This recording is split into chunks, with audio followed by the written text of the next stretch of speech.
Hindi mo ibabalik? Eh kung sabihin wala na ho eh. Aba, di kukunin ko lahat yung ano mo. Lahat. Yung mga mamahaling sasakyan, gano'n. Kukunin ko lahat yung may pag-aari mo para itapat doon sa ginawa ninyong projects. Di umano. Nationwide dyan, Sen. Opo. So, sa susunod na hearing kasi, ang aking inihingi kay Secretary Bunuan, lahat na ng flood control project sa ganitong mga probinsya, ibigay mo sa amin. Para makita natin. Kasi naka-geotag naman yan. Makikita natin yan kung may nangyari o wala. Ayun. Tapos titingnan natin yung kalidad ng pagkakagawa. Opo. Kung saan ayon dun sa program of work, may program of work yan eh. Pagkatapos yung specification ng mga materials, madali naman eh. Opo. So pag binungkal mo ng konti, wala naman ay kawayan. Paano makawayan ang nilagay mo? Ito naman, wala man lang. O dililista na natin. Talaga sa laula ang pagkakagawa. Ayun. Papapanagutin mo lahat ngayon. Sino ang kontraktor? Bakit pinayagan ng DE? Yung mga project engineers nasaan? Yung mga project managers nasaan? Hindi ba? Ayun. At saka, ang gaya na ng tuklasan ng Pangulo, Sen, ha? Iniulat, completed, nakapagbayad. As in totally ghost. Kaya ang pinagtataka nila, paano nakapagbayad? Paano na-aprobahan ng tauhan ng COA sa field? Hindi lamang yan. Alam mo, yung mas malalim dyan. Ang kontraktor mismo, yung district engineer. Grabe. Tingnan mo, district engineer ang kontraktor. Sabi, may sariling kumpanya po siya, gano'n? Hindi, hihiram siya ng hihiram siya ng lisensya. Okay. Kaya isa sa 15 dyan, nagamit. Yung mismong district engineer, meron siyang sariling project. Para bagang ang nangyayari, nangihiram lang siya ng pangalan o rehistro ng isang construction, pero sa totoo lang, kanya napupunta yon. Tapos bibigyan lang niya yung construction na company. Kaya magtuturuan na yan eh. Tingnan mo. DE ka, alam niya Second Engineering District. Opo. Sabihin na natin, ex-province. Yan, yung enterprising na district engineer. Kunyari, ikaw, Jen, ikaw si Legacy. Si Legacy. Si Nelson naman, si St. Timothy. Ayan, Pahihiram mo pahihiram mo. Okay, bakit mo pahihiram? Kunyari, si Nelson, ano ka na? Legacy. Legacy. Ako na lang yung kirante. Hindi. Legacy ka. Legacy. Ikaw si St. Timothy. Okay.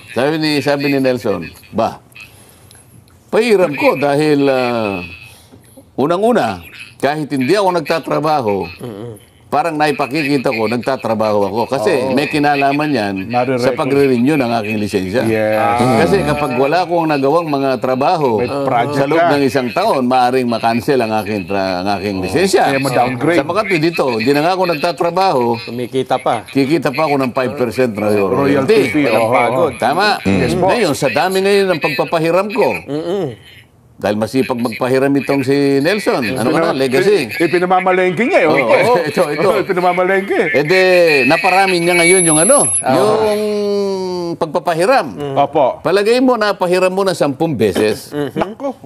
Pagka nag-a-apply ka ngayon, i-upgrade mo lisensya mo sa Philippine Contractors Accreditation Board. Yung pick-up, yes po. Isipin mo, category B, naging quadruple A. Sa dami ng nagawa niya. Pero sa totoo lang, wala siyang ginawa. Papel lang pala pinahiram. Papel lang ang pinahiram. Ayun. Actually, hardware lang yung negosyo. Pero babasahin mo, yung pananagutan mo, at saka yung kabawalan sa'yo, pagka nakuha mo yung lisensya, merong kang merong kang pagsisikapang gawin at merong kabawalan doon. Nagigets ninyo? So win-win situation yun doon sa construction company. Dahil pag ginamit ng DPWH yung kanyang lisensya, okay? O yung kanyang kumpanya, aangat sila ng aangat. Magkakaroon sila ng level doon sa... Pag umangat sila, maganda yun. Mas makakakuha sila ng marami ngayong project. Bawat project, kunwari, hihiramin yung kumpanya mo, sasabihin sa'yo, relax ka lang dyan. Meron akong project, sa'yo yung 5%. Sir, mga ma'am, million po ang pinag-uusapan, yung iba billion. Billion, ilang percent po magkano po yung 5% sa 1 billion? O di kaya sa 100 million? Mababa na yun. Kaya di hamak na grabe ho pala nakakabili ng sasakyan na may payong. Sorry. Walang ganun. Tama, mali. Di ba? Ang lupit, di ba? Ang lupit po ng mga ganyang kasing galawan. Tapos, may pera ka na nga, monetary advantage mo na yan, kikita ka, aangat pa yung kumpanya mo, magkakaroon ka pa ng mas madaming estrella dyan. Ngayon, mas marami ka pang pwedeng pasuking proyekto mula sa gobyerno. O di, ikaw, kukuya-kuya-kuy lang. Di ba? Tapos meron kang magkano? 40 billion sa bangko. Posible yun eh. Alam mo, tapos iba pa yung ibibigay sa congressman ha. Kasi tandaan ninyo, ganito yan eh. Ano ba ang papel ng Maaring kasi tama si maaring kasi sinasabi ng iba, dapat ang pinupunta rin kasi yung congressman, hindi lang yung DPWH. Kasi ganito sistema niyan, di ba? Yung congressman, ang maglalabi niyan para, magkaroon kami ng project dito. Papayagan niya yun ng leadership o ni Speaker Romualdez. O sige, mag-alat tayo ng project dyan. Ganito, halimbawa, 1 billion. Sa distrito ni Banatbay, may 1 billion na project dyan. Okay, ngayon, papasa ko na ngayon dito sa DPWH. May project tayo, papagawa tayo ng dito, ng isang ang tawag doon, Poso Negro, ganon, halimbawa. Halaga 1 billion. Diba? Sinong construction company kukunin natin dito? Kung, tatanong ng DPWH. Kasi remember, kaya nagkaroon ng project dahil sa paglalabi ng congressman o dahil sa pagsisip-sip niya doon sa speaker. Kaya nagkaroon ng proyekto yan. Ito naman DPWH. Sige. May kikitain ako dito. Kong, ano bang construction ang kukunin natin na kumpanya? Sino bang gagawa nito? Relax ka lang dyan, Brad. May bata ako. Akin din to. Nasa pangalan lang niya. So, pambihira. Kung na siya doon sa construction, kasi may 5%, minsan 10%, di ba? Tapos, may lagay pa siya ngayon dito sa DPWH ng diretsyo. Bakit hindi papayag ang DPWH? Kasi, relax ka lang dyan, district engineer o district, eto sa'yo, 20% sa'yo. Di ba? 20 sa amin na yung the rest, dito sa construction yung Kaya nga, dati kahit pa paano, meron pang pampagawa eh. Pagawa naman natin yung 20%, di ba? Katkungin naman natin yung 20% pang pagawa. That's the rest sa atin. Na ngayon, ghost talaga. Wala nang pagawa. Basta, nakakuha na. I-download na natin yung pera. Atin hati-hati na tayo. Ganun na nangyari. Isa yun sa pagpapahiram, hindi pwede. Bawal? Bawal. Pero practice yan sila. Practice Bakit naman. pagka pinapractice ba, okay na? Ang nangyari kasi yun dahil sa matagalang practice, akala mo tama na. Yun ang akala mo marami, Sen. Akala nila kasi legal yun. Iwanan kita dyan. Kung ikaw naman ang district engineer. Yan. Naku. Dahil sa Kapito-pito ko ngayon. May project sa distrito ko. merong district engineer ngayon na pinakita sa akin ang mga litrato. Isip-isipin mong nag-birthday. Puro model ang mga kasama niya, no? Nasa isang isang magarang sasakyan Parang artista band, gano'n. Pagkatapos makikita mo yung lugar, pati pagkain talagang, pati yung motor, pati yung bisikleta niyang mga mountain bike na tigi 1 milyon ang isa. Bike pa lang mo yun, ha? District engineer lang ito, ha?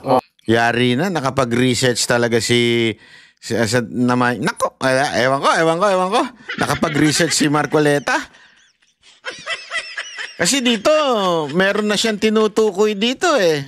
Di ba? Meron na siyang tinutukoy kung sino itong district engineer na ito. Naku po, kailangan lang natin malaman kung sinong kakuntsaba nito. Okay, ngayon, bakit siya nakakaginhawa? Bakit siya kumikita ng marami? District engineer siya. Siya yung gagawa ngayon.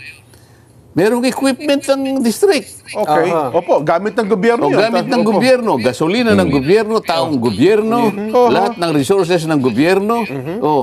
Pagkatapos siya yung gumawa ng programa pork. Pagkatapos siya yung mangungulekta. Nako. Siya ang bagman. Nako. Lahat sabi niya, sir, ito po yung bahagi po ninyo, sir. Distribute. Ganon. Anong klaseng... Kaya sinasabi ko sa kanila, ako hindi ko kayo bibiruin sa sinasabi ko sa kanila. Huwag kayong mag-i-smarte rito. Pareho tayong, walang smarte rito. Magtapatan tayo, sumagot kayo sang ayon sa tinatanong ko, di ba? Opo.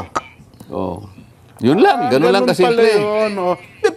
Pero di ba, Sen, ang district, mayroong limit lang ang parang may ano yan, di ba? Kung district ka, ito lang ang presyo mo, tapos kapag ka malaki, parang 150 million, pag 150 million pataas, sa regional director, etc., hanggang national. Ba't nakukuha po nung district engineer yung... Ini-split nila eh. Splitting of contracts, bawal na naman yun. Hinihiwa-hiwalay. Kunyari, 500 million yun. Opo. O gagawin niyang 50 million, 50 million, 50 million. 10. Kaya pala nagtataka din Kaya ng pala Pangulo. nagkakaroon ng Bakit bawat pare-pareho? barangay, pare-pareho ng presyo. Ini-split lang. Para maiwasan na maabot yung threshold. Kung minsan naman, dahil nga hindi po pwede sa kanya, dahil hanggang 100 lang siya, o 150.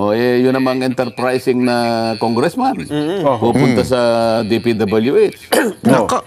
Gagawa siya ng sulat doon. Boss, kailangan ko nga niyang ganito, ganyan. Pe-pressure niya yung ganito. Sige, si Yusek naman, siyempre, congressman yan.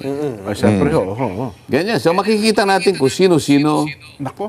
ang lahat ng mga katauhan na gumanap ng sari-saring papel para sa ganun po yung pera ng Pilipino ay maisabusa nilang lahat.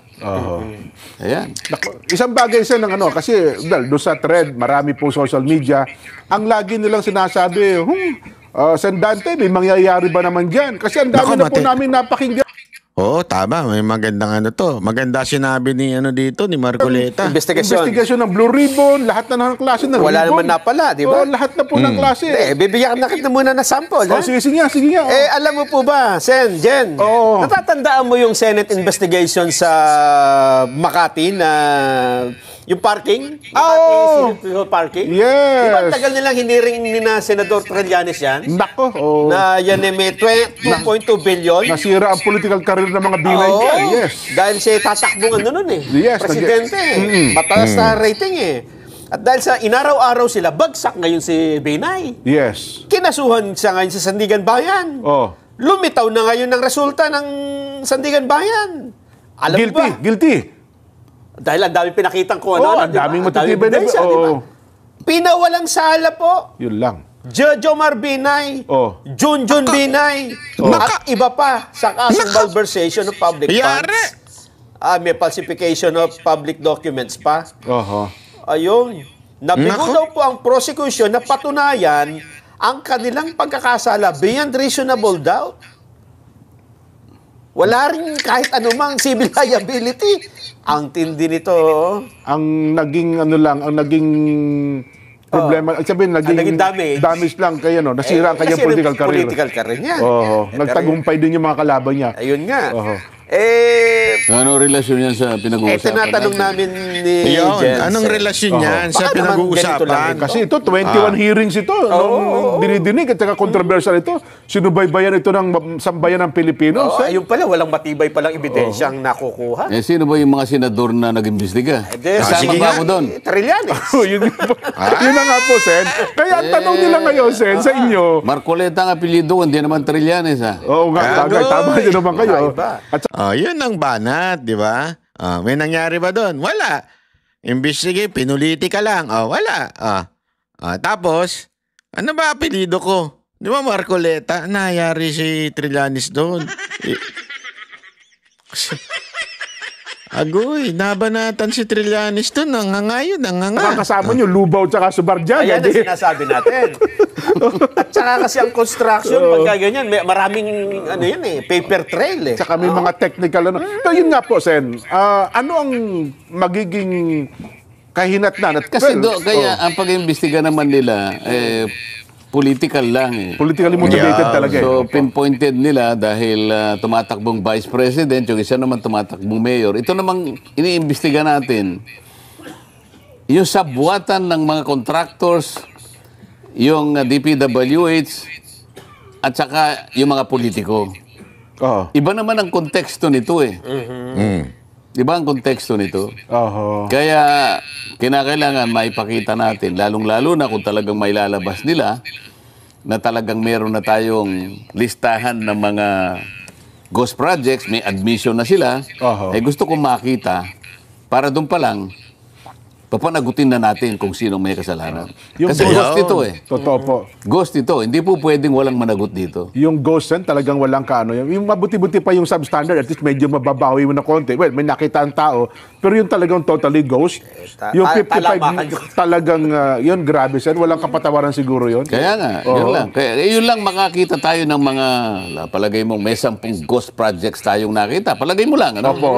Doon pa lamang, ay meron na tayong may lalatan na mga bagay-bagay para sa ganon ay yung nasayang na pera magkaroon naman ng kapupuntahan kung ano man. Kung unang-una, siyempre susuriin natin, sino-sino ba ang nasa likod ng ghost projects na yan? Kailangan, sino yung contractor? Sino yung kasabwat ng mga opisyalis ng DPWH? At kung may kinalaman yung mga politiko sa likod niyan, may pananagutan po sila. At kinakailangan may mangyari na. Yan, Sen. At ang tanong pa na dyan, may chance ba kahit paano, Sen, makabawi man lang ng pera sa mga yumaman dyan? Kung talagang ghost? Ito nga, halimbawa, napatunayan natin ghost. O di wala na tayong debate tungkol dyan. Yan, halimbawa, O ano ang kinakailangan dyan? Ibalik po ninyo yung pera sa bayan, di ba? Pwede ko magawin yun. Kasi nagastos na namin, wala na ho yung pera. Bakit? Wala ka na bang pera para ibalik mo yun? Hindi ko naman sinasabi yung perang meron ka, ibabalik mo yan. Ibabalik mo yan. Merong mga banding companies na nag-post ng performance band yan. Insurance. Di ba? Kung halimbawa yung COA, paano mo napirmahan niya na completed ang project? Ghost pala. Hindi ba mananagot kung sino man yung hanggang saan na nga abutan sa mga auditor na yan? Kasi pumirma kayong lahat Pinatunayan ninyo, sinertify ninyo, unang-una, merong certification of completion. Sino lahat ang opisyal ng DPWH ang pumirma niyan at pinaglulukon nyo ang taong bayan? Grabe, COA, may kasangkot ka pa riyan, pumirma ka pa dyan, di ba? Sino ang politiko na kasangkot dyan? Kailangan dito pa lang, kung halimbawa yung mga mapatunayan na nandyan at kasama pa sa DPWS, kinakailangan nyo nang tanggalin. Outright, tanggalin nyo na without prejudice to criminal or civil or administrative prosecution. Diba? Kayo naman contractors na napakasangkapan dyan, ibalik po niyo yung pera. Ibalik po ninyo. May babalik pa. Yun ang siguro. Maganda yun. Pwede ba i-sheriff yun, Sen? Kunin mo mga ganun. Para nga madali tayo. Kung gusto mo, ganito na lang, ha? Hindi mo na kita ipo-prosecute, ibalik mo. Anong katapat ito? Yung pong 4 na pong sasakyan po na mamahalin, pati po yung bahay ko, inyo na po. Ibenta po ninyo para may balik po. Okay, pumirma ka rito. Bid ako doon sa isang sasakyan. Paborito ko yung ganda nung isa. Ang ganda nung isa. Ibabara natin sa baha. Di ba? Merong indemnification. Nawalan tayo Indemnify mo. Yan. So meron kang civil liability. Sige, prosecution wala na. Maganda yung idea ni Sir para kasi pagka yan, dinaan pa sa husgado, naku po, katagal na yan. Gamitin natin silang state witness. Sir, pwedeng state witness sila? Sir, pwede po ba? Merong ganong klaseng pamamaraan. Okay. Sir, pwede po ba na wala na po kaming criminal liability? Kasi royalty lang naman po ako dyan Ibalik na lamang po namin. Ibabalik nyo. Sige, balik. Yan. Pero itong mga empleyado na tanggal lahat yan. Pero meron kayong pananagutan sa batas. Kasi baka maging General Sen. Naku, Sen, Generalson, royalty lang po kami dyan 5% lang po kami. Ang kumitan ng malaki kahit na 5 centimos lang yun, pumayag ka na kasangkot ka dyan Hindi nyo may palalabas yung multo na project na yan kung hindi ka sumarsaw dyan. Correct. Kaya nyo napalitaw na may project kahit wala dahil magkakasabwat kayo. Tigil-tigilan nyo na. Ayun. Sabi ng isa, Jen, sabi niya, ito, may nag-text sa atin, Jen, alam mo bang namatay ang negosyo ko dyan? Kasi wala akong pang 3% advance sa miyembro ng BAC. Kapag ka BAC pala, Sen, para makuha mo yung proyekto, advance mo agad 3%? Ganun pala yon. Buti 3% lang siyang panahon niya. Siguro matagal na yan. Kaya daw nasira yung negosyo niya. Ngayon 5% na eh. Advance po? Oo. Kung ay, grabe. Maniwala ka sa akin. Para lang makuha ng isang negosyante. Makinig kayo sa susunod na hearing. Ganun po. Para maglabasan na yan. natin. Exciting yan. Anyway, Sen, merong isang mahalagang ahensya ng gobyerno, Nelson. Wala na tayong box, ha? Mamaya po, ilalatag natin. Kasi tinatype pa po ni Natalie Pichi. Isang mahalagang ahensya na dapat ay makapangyarihan pero hindi pinapansin, Sen. Yun hong unang hearing na binanggit ninyo, River Basin Control Office. Isa pala itong napakahalagang ahensya pero ang DPWH, inamin po mismo ni Secretary Manny Bonoan, hindi nila napansin hindi sila nakikipag-coordinate Yun. At least narinig mo sinabi niya. Hindi. Opo. At mukhang yun namang ahensya, hindi rin naman kumikibo, Sen. Doon pala sa executive order na nilatag ninyo. Kaya nga sa susunod na hearing, sasabihin ko, tanggalin nyo na yung opisina na yan. Ano ba? Hindi ba? Grabe, alam mo. Maganda to. Exciting to. Exciting to. Kailan kaya yung next hearing nito? Ay, tako. Dapat palakasin na lang natin kasi... Hindi, tanggalin mo, wala namang ginagawa talaga. Wala. As in, wala. Hindi, kung ako naman, Sen, baka naman kung i-activate natin, dalagan ng tao. Wala talaga. Tanggalin. Kaibigan namin ni Nelson yung boss dun Sino na nga ba yan? Si David. Hindi ko kilala po Paano mo kaibigan, hindi mo alam ang pangalan? David ang apelyido. Naawa naman kasi ako, Sen. Kumbaga, binaliwala na nga siya. Mamili ka na lang ng kaibigan. Napalitaw na may project kahit wala dahil tanggalin. Kaibigan namin ni Nelson yung boss dun Sino na nga ba yan? Si David. Hindi ko kilala po Paano mo kaibigan, hindi mo alam ang pangalan? David ang apelyido. Naawa naman kasi ako, Sen. Kumbaga, binaliwala na nga siya. Mamili ka na lang ng kaibigan. Ganun ba? Ang sarap nung pakinggan yung pambabara ni ano. Pero ito, biro-biroan lang naman nila to. Pero yung pambabara ni Marcoleta, ang sarap pakinggan no? Nakakatuwa Kaibigan mo, di mo naman pala kilala yung pangalan. Mamili ka ng kaibigan mo. Ako namimili ako. Ang pagkakaibigan, hindi maramihan. Ganun ba? Pili lang. Si Hercules nga, ayaw kay David. Ako namimili ako. Kahit konti lang. Kahit konti lang. Kasi pagka yung kaibigan, yung matitino, masasandigan mo yun. Tsaka hindi ka ililigaw nun. Marami kang kaibigan. Puro contractors naman. Circle of friends Wala. Alam mo ba, Sen, kasi nabanggit niyo yung River Basin Control Office. Opo. Meron palang dito, binabanggit dito yung OP, yung Executive Order number 186. Yung nauna dyan, 510. Tapos dilagyan pa ng konti pang ngipin. Yan ang sinasabi mo yung huli. Yung 2009, opo. Kasi 2006 yung una, di ba? Makakala mo, hindi ko kabisado lahat yan. Kapag ako nagpasimula ng meeting, nagkukunwari lang ako na tinatanong kita, pero alam ko na dapat mong isagot. Pag hindi ka sumagot ng matino, yari ka. Bahala ka sa buhay mo. Ganyan talaga ang mga abogado. Magaling. Palakpakan. Masasalakap ka. Hindi ako nagtatanong ng ganun-ganun lang. Opo. Dapat maintindihan nila yan. Ano yung panghuli ng isda sa Pampanga, Kong? Balisasa. Balisasa. Balisasa ka. Pagka mali ang sagot mo. At sila pala talagang inautusan. Makapangyarihan nga yung opisina na yan. Sa flood control project. Basahin mo yung mandato para maintindihan ng mga kababayan natin. Nandyan Tingnan mo yung nasa kundi pangalawa, pangatlo, pang-apat na whereas. Basahin mo. Mandates that the Department of Environment and Natural Resources... Tagalog mo na. Ay, hindi. Ano to Pa-English ka pa The Primary Government Agency. Ano? Ayun, Primary Government Agency. Pangunahing ahensya ng gobyerno. Na? responsible for the conservation, management, and development of the country's environment and natural resources, as well as their proper use, and shall ensure the equitable sharing of the benefits derived therefrom. Hindi yan. Mali ka sa binabasa mo. Ito, yung kasunod. Yan. Sen, there are existing river basin and flood control project that should be rationalized into the integrated river basin development. Ano yung executive order na binabasa mo? 816 ito. Hindi, yung 510 ang basahin mo. Ayun na una. Yun na una. Executive order nauna 510. Yung 800, nauna yung 510. 510 muna na, tayo sir. magkaintindihan eh. Tuwan-tuwa ako eh. Yung kanilang balik-taktakan, no? Ang galing talaga. Habang hinahanap mo, wala ako ng 500 eh. Hanapin mo. Sige, ikaw. Ang punto ko, Sen, itong ahensyang ito ay binaliwala na matagal.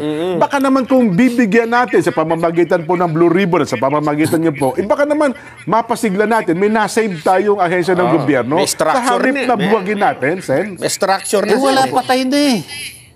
Paano mong mabubuhay yung patay? Oho. Sa tingin ko patay.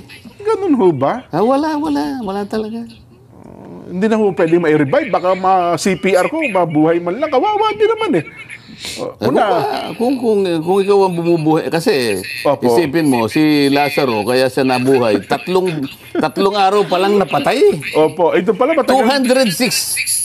Ano 2006? Ano na tayo ngayon? 2025 na. Ilang taon na nakararaan? Nga pala. Mabubuhay mo pa yan? Baka ni Buto, hindi na natin makikita dyan. Kung halimbawa, 1 week pa lang. Tatawagan ko si Saito, baka kayang buhayin ni Saito. Kasi 1 week pa lang eh. Baka may konting baka ma-revive pa yan eh. Hindi kasi naalala ko, Sen, noong sa pagdinig ng kamera, nung nasa kamera pa po kayo, minsan na ninyong natalakay yan eh. Isibihin, dapat ng mga panahon na yon, sana ang DNR, binuhay man lang sana, at napakahalaga pala ng papel ng ahensya, ng opisina na yan. Di ho ba? Wala ho ba talaga? Dapat tanggalin na lang yan. Ginagawang parkingan lang yan ng kung ano-ano. Ganon? Ako na lang ilagay nyo dyan, Seth. Baka mabuhay ko po ng konti. Ano ba gagawin? Mag-monitor lang naman ata, Nelson eh. Di ba? Ano ba gagawin yan? Gagawa ka ng isang comprehensive plan. Ay, nako. Eto. Anyway, mga kababayan, napakaganda po at very exciting po yung susunod na hearing. Dahil talagang, eto nga di ba? Maganda nga yung suggestion. Kasi meron pala tayong ganyang klaseng ahensya ng gobyerno na hindi naman nagpa-function. Para bagang, kung merong peking construction company, kung merong peking construction company, parang may peke ding ahensya ng gobyerno na tila parang sila lang quote-unquote ang nag-a-approve, pero alam naman natin na parang loko-lokohan lang, di ba? Kaya alam nyo, mga kababayan,